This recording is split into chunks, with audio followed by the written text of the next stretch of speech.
Okay, welcome back. So now what we're going to do is we're going to make our chicken soup.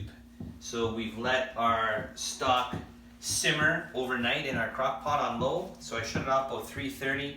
The next step is to skim all the bones and veggies out of the broth that we put in there yesterday. Also, just so that you're aware, I added 2 bay leaves. Bay leaves are great for flavor, however, can't eat them. Gotta take them out, which we did already. This is my assistant Garrett, he's back again today. So Garrett's gonna help us skim out some of this broth. Garrett, can you help me? So all I use is just a simple strainer, right? I just use a ladle strainer. We dig out that soup juice, put it through the strainer. Reason being, we just don't want any bones or any stuff into our broth.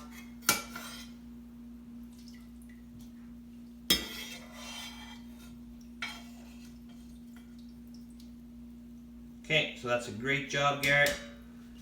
So now, once we're done, you notice we have our pot of broth, all that good juice, all that good flavor on top there. We bring that over to the stove. Okay, so turn that on.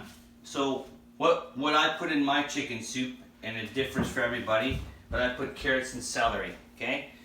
So I've kind of pre-chopped what I need to do because, again, it's all hand chopped. I chop everything by hand, so it's hand chopped. The things that I put in my soup are dill, very important, garlic, and again, that fabulous herb right there. So on top of that, what I do after is I'll make a pot of macaroni. Again, this is gluten-free because my son and myself and my wife are all gluten-free. So this is gluten-free macaroni, which you can add to the soup. And then that delicious chicken that we cooked yesterday, we take that chicken meat and we add that to our soup. So voila, we have chicken soup.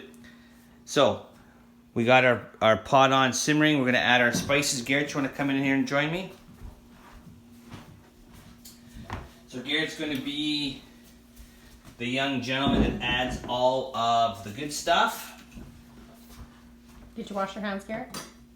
So again, celery, carrots, some people put potatoes. It's totally up to you how you want your soup to look.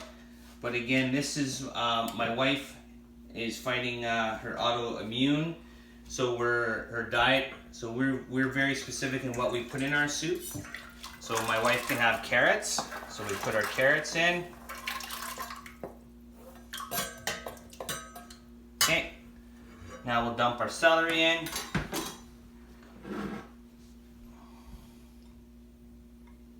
Drop the bowl in there, big guy. Drop the celery in. Okay, perfect. All right, now what we need to do is we need to add our spices. So I start off with a couple measurements, but then after that, you want to taste your soup. You got to taste the broth to make sure for taste. So I add a tablespoon of dill.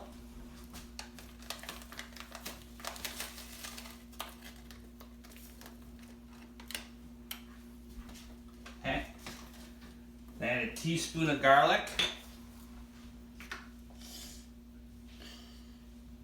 Oh, that's not gonna work, big guy. So we'll hold it over top, we'll drop it in. Garlic is pretty strong, so you wanna just be sure you don't put too much garlic in. Okay, dump that in. Okay. Now again, a little bit of herb for flavor. Again, you have lots of herb from the chicken, from the broth, so we don't wanna put too much in. Put a lid on that, and you bring it to a boil, and again, you bring it to a boil. At this point, I don't add bay leaves because I already had them in the broth, so if I add another bay leaf, it might be too strong, so I don't add the bay leaves at this point in time. We turn the heat on and we bring it to a boil. Once we bring it to a boil, we turn it down, we let it simmer till our veggies are cooked, and voila, chicken soup. Right on, buddy. Good job.